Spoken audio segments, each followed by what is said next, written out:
अस्सलाम वालेकुम dear students. जैसा कि हमने पिछले क्लासेस में पढ़ा Newton first law of motion और Newton second law of motion, आज हम Newton second law of motion पे कुछ न्यूमेरिकल्स करेंगे ताकि उसका कंसेप्ट हमें पूरा क्लियर हो जाए। और आपको from the examination of point of view आपसे पूछा जाता है न्यूमेरिकल्स भी, तो कुछ न्यूमेरिकल्स आपकी बुक पे दी गई है, उनको ज़रा हम सॉल्व करेंगे ताकि आप इसको अच्छे से अंडरस्टैंड कर पाएंगे। It is page number 27, page number 27 of your book. There is an example 2.1, example 2.1, and the question asks, a constant force acts on an object of mass 5 kg for a duration of 2 seconds. It increases the object's velocity from 3 meter per second to 7 meter per second. Find the magnitude of the applied force.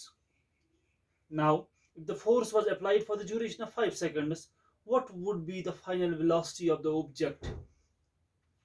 Whenever you are doing numericals, read the numerical, understand it, write the values that are given, write the value that you have to work out, see what is the relation between different quantities, and you will get the required answer.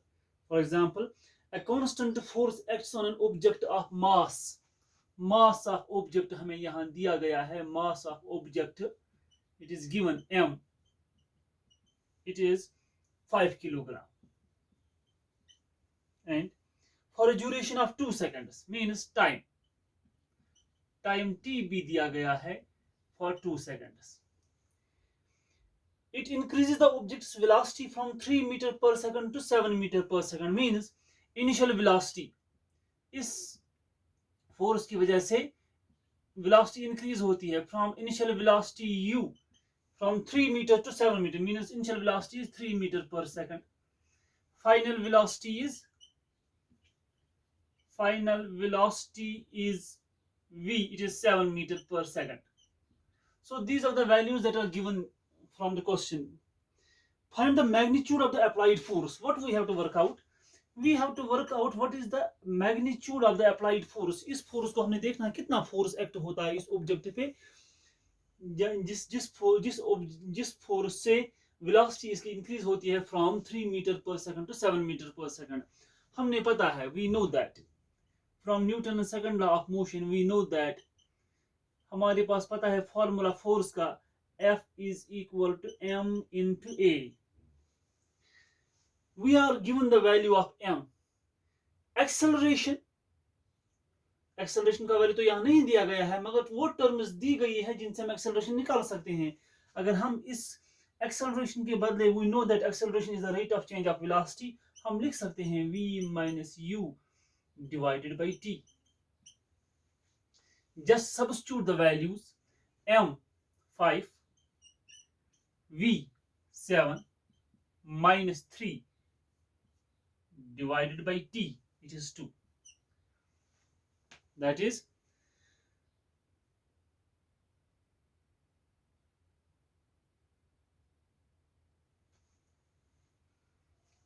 it is 5 multiplied by 7 minus 3, it is 4 divided by 2.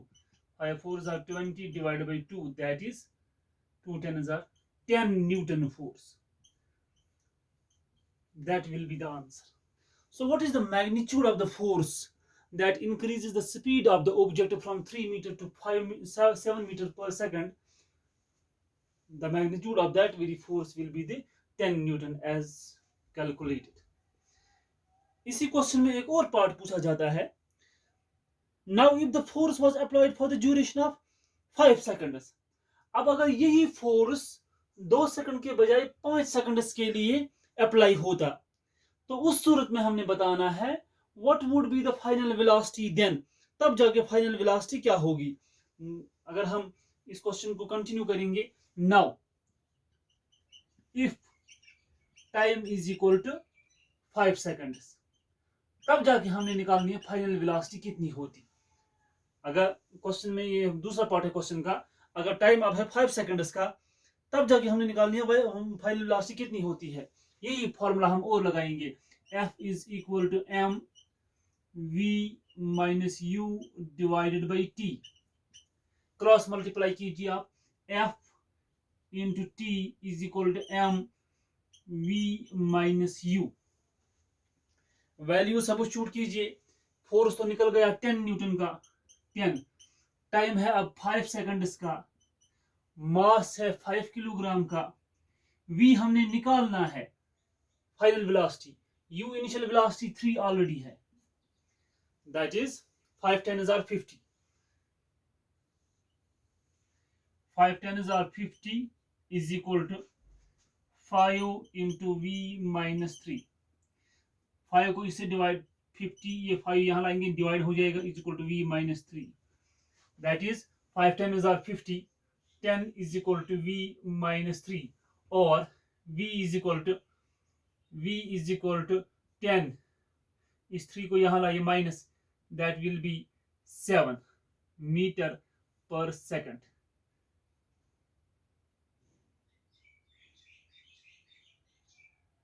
Sorry, ये -3 इसको यहाँ लाइए, +3 बन जाएगा, that will be 13 metre पर second. जो इसका answer हमें आएगा 13 मीटर पर सेकंड, इसकी फाइनल वेलोसिटी तब बनेगी अगर ये टाइम 2 सेकंड्स के बजाय 5 सेकंड्स का है, then the final velocity would be 13 metre पर second.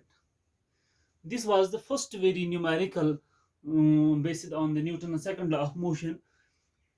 We will be doing another numerical from your text itself. It is page number 28. Let me rub it off.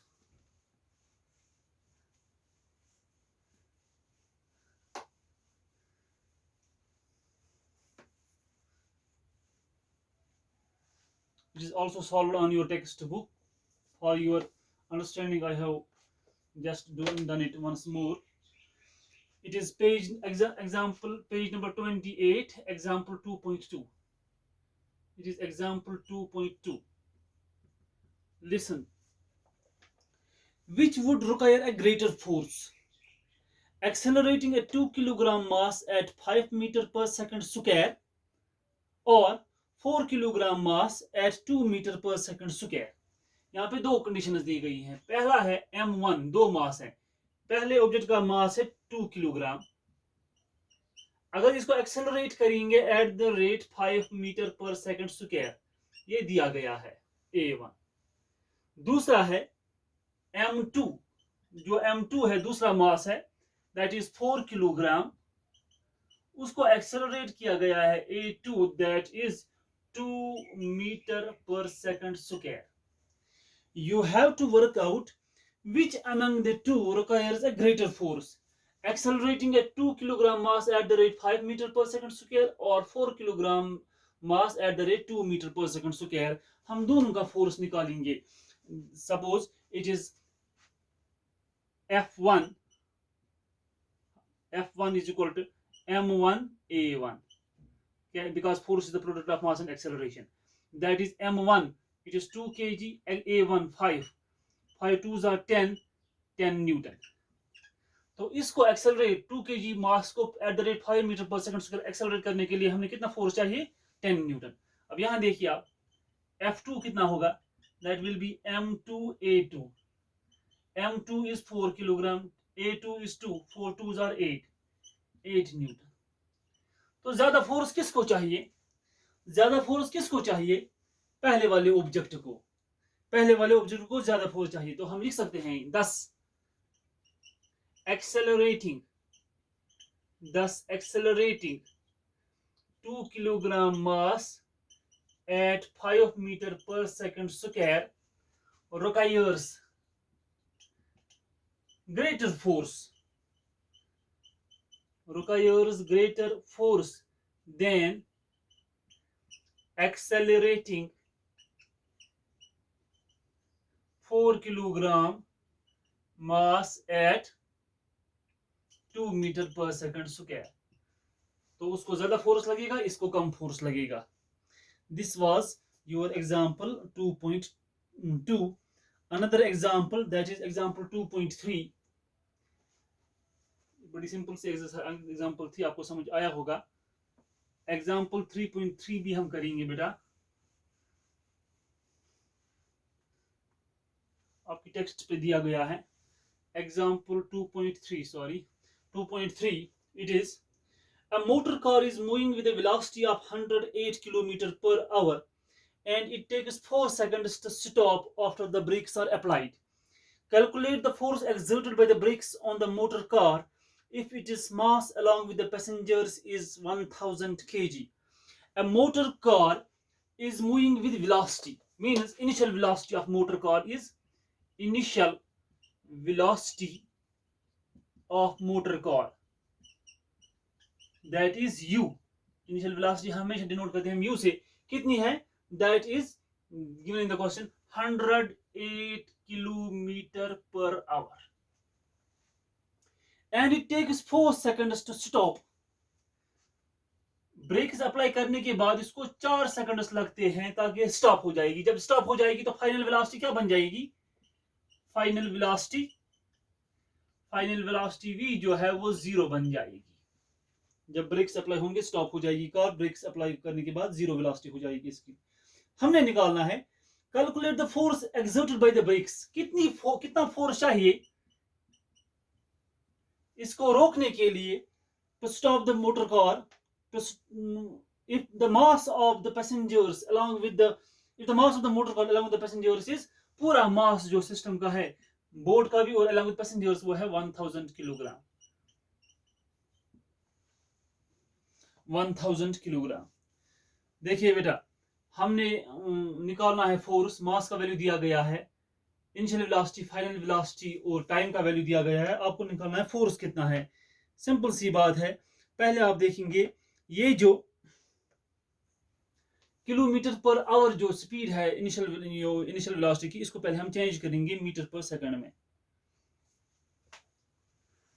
तो उसके लिए मैंने आपको बताया है 108 इसको मीटर पर सेकंड में चेंज करने के लिए 5/10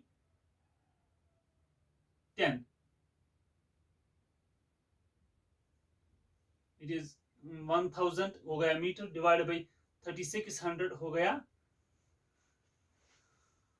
सेकंड्स में.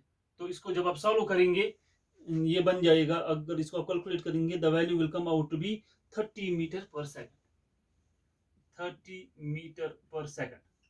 तो किलोमीटर पर आवर को चेंज करने के लिए किलोमीटर पर आवर 1 किलोमीटर में कितने मीटर्स होते हैं दैट इज 1000. 1 घंटे में कितने सेकंड्स होते हैं that is 60 into 60 that is 3600 seconds. तो 30 मीटर पर सेकंड का आता है इसका वैल्यू मीटर पर सेकंड में. तो अब जो हमने फोर्स निकालना है हमें पता है F is equal to m into A.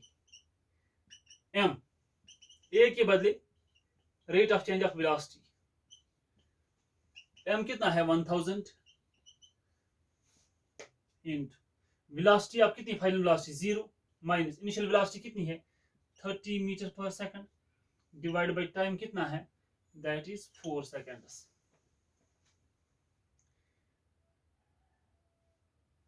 That is 1000 multiplied by minus 30 divided by 4 that is equal to minus 3 1 2 3 4 1 2 3 4 divided by 4. That will come out to be 75 मगर minus 7500 Newton negative force. This will be the force required to stop the motor car after the brakes are applied. This will be the required force minus 7500 Newton force is the required force. There are some more numericals given on the same chapter. Try to solve them yourself. And also in the exercises, last exercise on the page number you have that on the page number 37 there are more numericals given on the topic. Please try to solve them. अगर कहीं पे आपको difficulty लगती है you are free to ask me. Thank you. That is all for today.